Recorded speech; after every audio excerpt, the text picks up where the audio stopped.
Hey guys, welcome back to our restoration project. So today we're going to do some plastic gauge check on our crankshaft to connecting rod bearings and see if everything checks out. I've already pre-measured everything and everything looks to be right and correct. Also, we've had our crankshaft work done and checked at Ollie, so I know their instrumentation is a lot more accurate and their experience for this is a lot more accurate than mine.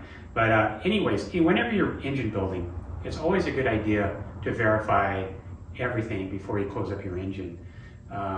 Even though Ollie says this is right, we checked it, we really stood. As a good engine builder, you should always check and verify just to make sure. If there's a problem, you can give them a call and say, hey, this didn't check out for whatever reason. It looks to be in pretty good shape. We'll look at the service tag here in a second and see exactly what they did to make sure everything's good here. But we're in pretty good shape. We're going back to standard bearing sizes.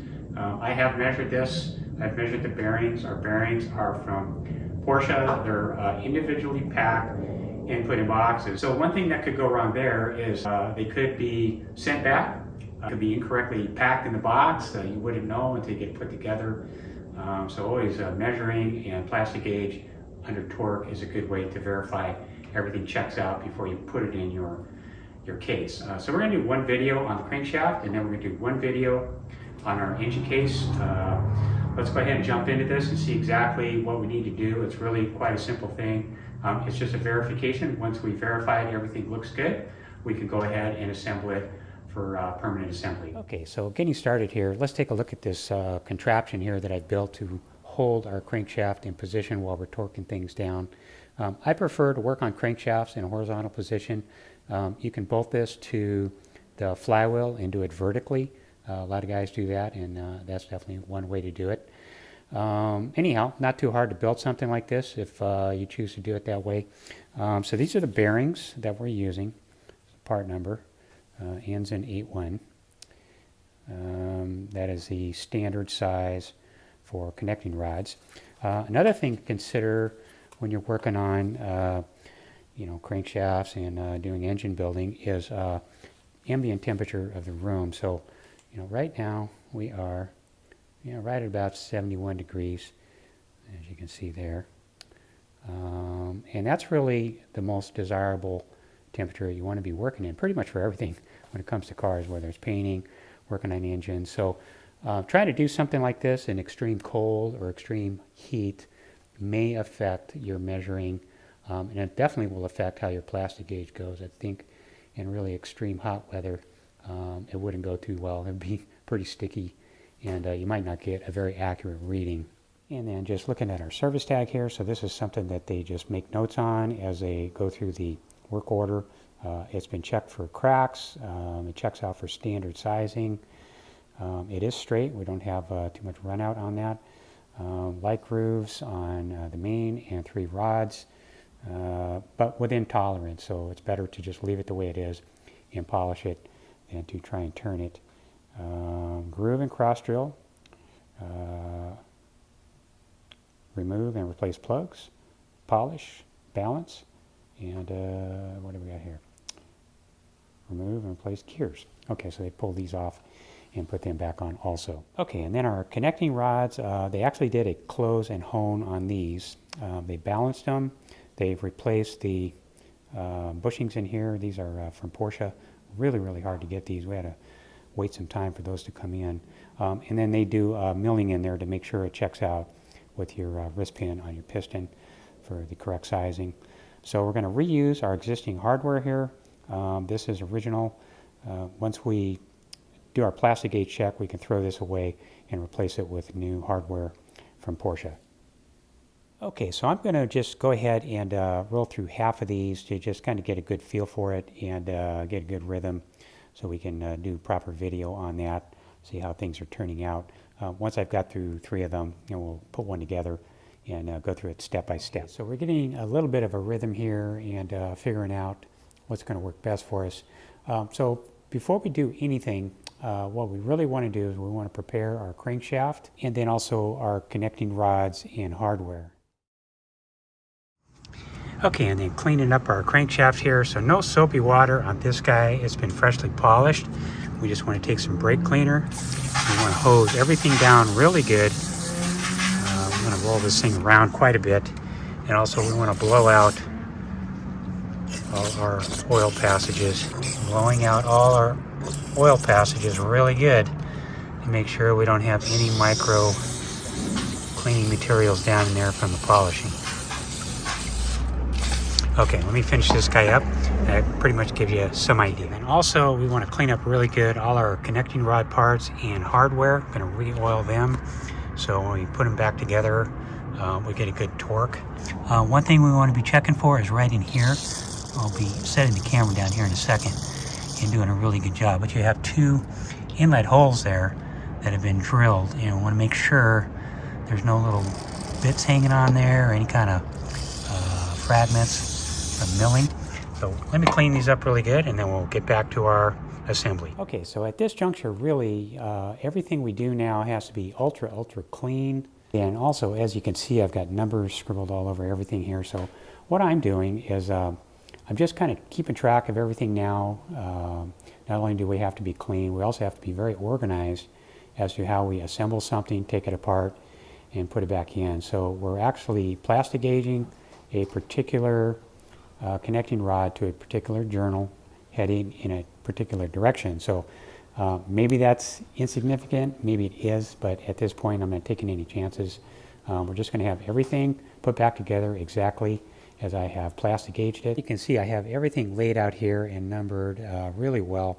The whole purpose of the numbering makes it easier for me as I'm working with everything to keep track of it. We do have some stamped numbers in the ends of our end cap here, you can see there, and those are going to have to match up throughout working with these. So I'm just transferring all those numbers to make it easier as we're working with them. Also the anatomy, let's take a look at that. So this would be referred to as your rod, the small end, your small end bushing, your bearing or your half shell. This guy here, we got a little part that kind of protrudes out, that's referred to as the tang. There's a little notch in here, that's where that sits. This would be the saddle. This would be your big end cap or end cap, your rod bolt, and your rod nut. Also, this end here, we're going to be referring to this quite a bit throughout the build. This particular end here. They don't really have a technical name for this guy that hangs down, but let's just, for the sake of doing video, we'll call that the tang also, because we're going to be referring to that with the numbers frequently and the direction. So that's pretty much my system. I don't have to do it that way, but it really is a good idea to keep track of everything. Okay, and then looking at our bearing clearances, what they need to be. So I'm using reference out of Wayne's book here. It's really easy to follow along. I've highlighted everything here. So our clearances for our car, which is 65 through 71, zoom in here a little bit, is 0.030 to 0.088, which is actually quite a forgiving range, which is surprising, as tight as Porsche makes everything. It really is a pretty forgiving range and should cut you a break if you're right on the edge. Anyhow, let's see how that relates to plastic gauge. So looking at our plastic gauge then and seeing how that works. I'm just getting a long strip and I'm cutting roughly 5/8 to 3/4 of an inch off of there. You can see how small our little wax piece is there. And really what the idea is that it crushes down, and as it crushes down and spreads out, it gives you a measurement which converts to this business over here. So the range we want to try and get to, I have marked in the arrows, somewhere in there between that white width and the green width, we're going to be pretty good. So the difference between a thicker one and a thinner one, let's say it's crushed down and you're really, really wide. What that's telling us is that as we torque down, your bearing clearance is really, really tight. This kind of a problem could result in spun bearings and lack of oil going through your journals and premature engine wear, so that would be bad. On the loose side, let's just say it doesn't crush down very much at all. What would be the bad side to that? Well, you'd have a lot of slop in your bearings to journals, and you probably just hammer your bearings, and would result in premature engine failure. Okay, and then looking at our plastic gauge all crushed out there and seeing where we should be. So here's our reference range, somewhere in there, either the white width or the green width. We should be somewhere in there. If we hold this guy up to there, we can see, you know, we're pretty much right where we need to be. And we should be, because we're standard on our crankshaft, standard on our bearings, and this is the way it would have come from the factory. But if you have your crankshaft machine, you're getting oversized or undersized bearings, then this is something you can just use as kind of a reference. That's how it works, and so that's what we're shooting for on all the journals. So far I got 3 that are matching up that same size. Let's go ahead and do one, and I can show you how simple it is. The main thing is, when we're working with our crankshaft here, is just holding this guy as steady as we can. And our little contraption here that we built is working out really good for that. Okay, let's just go ahead and do the front one here just to keep things simple. This would be the number 4, I think, on your firing order, if I have that right. Hopefully I have that right. Okay, so here's our number 4. Here's our tang, our number tang here. And so what I'm doing, these have all been cleaned now, both sides. Everything's been cleaned with brake cleaner and alcohol. So we're just going to sit that guy in there. Should just press in and center it up. That's pretty simple for that guy. And then this one here.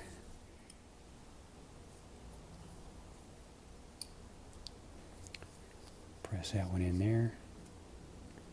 And let's just say you need to tap it a little bit. I'm just using a little back end of a wooden hammer. Gotta be real gentle with those.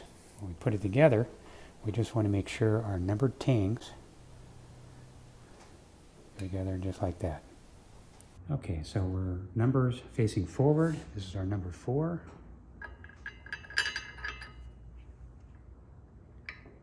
And I'm just setting it down ever so gently onto the wood. I'm pulling this way just a little bit and snugging our front bolts so we don't have any movement. So ideally, when you're doing plastic gauge, the less movement you have, the more accurate your reading is going to be, and the nicer your crush will be. Okay, and then fixing our plastic gauge, according to Wayne, he really says that on the side of the journal is best, not on the top here. So if you try and just put this on the side here dry, it's just going to keep falling off. So I'm just using a little tiny bit of grease here, and we're going to just sacrifice a little tiny bit of our plastic gauge crush. And the grease should hold that guy in place. So there we go there. And then we're going to take our cap, making sure our number of tangs are matched up, and just gently place that over the top.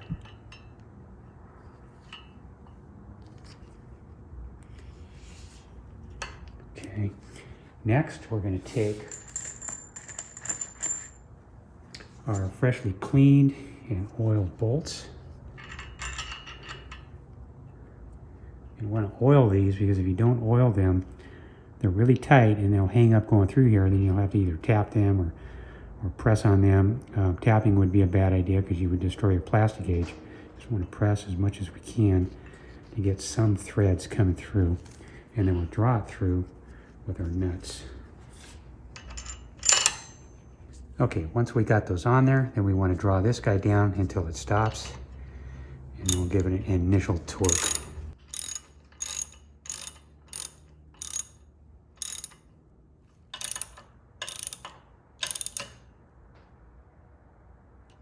All right, let's just clean up our gloves a little bit and look at some torque specs. So I'm going to go with torque. A lot of different ways you can do this.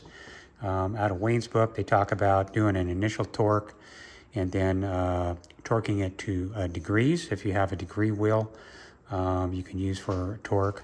He wants to go initial torque plus 90 degrees out of his book. The manual, this is a page I printed out of the manual, likes to just torque them down to 36.2 foot-pounds. So I'm going to go with this one, but I will do an initial torque of somewhere in this range here, and that converts over to about 20 Newton meters. Final torque will be this, which is approximately 49 Newton meters. So we'll do an initial torque and then a final torque, and we'll take it apart and see what we got. All right, and then the torque wrench we're using here is a snap-on digital, setting it to 20 Newton meters, which will convert over to 14.8 foot-pounds for our initial torque. Well, let's just set it back to Newton meters just for fun. And then we'll check both when we get it torqued. Also, this one will light up once we hit torque range.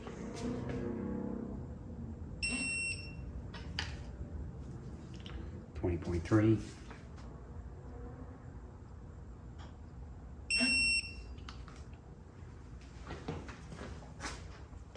.2.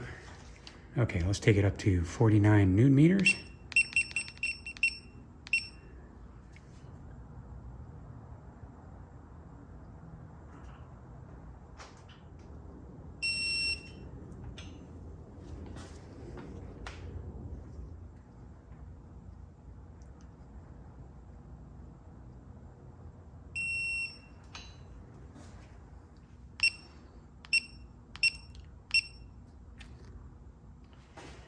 Okay, now we will gently take it apart.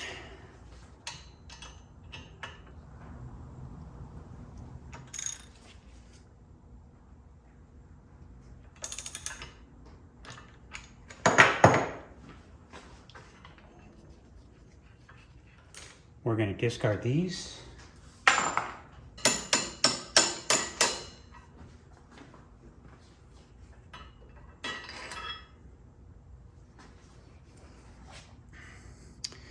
And there's our crush.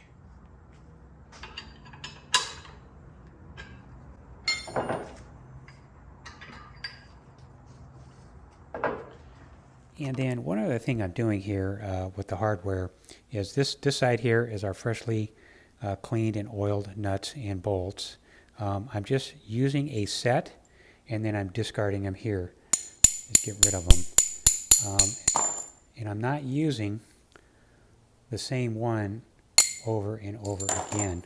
Make sure we keep that, and we're going to re-clean that and put that back in its location. But the reason I'm not using the same one over and over is because these have been in the car one time. I've sent them to Ollie's. They have used them, torqued them down to close and hone the rods, and then I'm using them again to take a plastic gauge. So these already been stretched and torqued, 3 times that I know of. If we take the same one and go through all 6, this thing will be stretched out, and you really won't get an accurate torque. So that's why I'm just using one pair, discard it, move on to the next pair until we've gone through all of them. Okay, let's take our measurement and see how we did. Pretty much in that same range there. And that's pretty much what I got with the other 3. So let me just roll through those other 2, get those done, and then we'll wrap this up. Okay, so we got through all 6 connecting rod journals here. Everything looks to be within the same spec. This is the one we did together here. And the other ones I just did. This guy here, and this guy here. And this guy over here. This one here is a little bit messier, but we can still get a reading on that.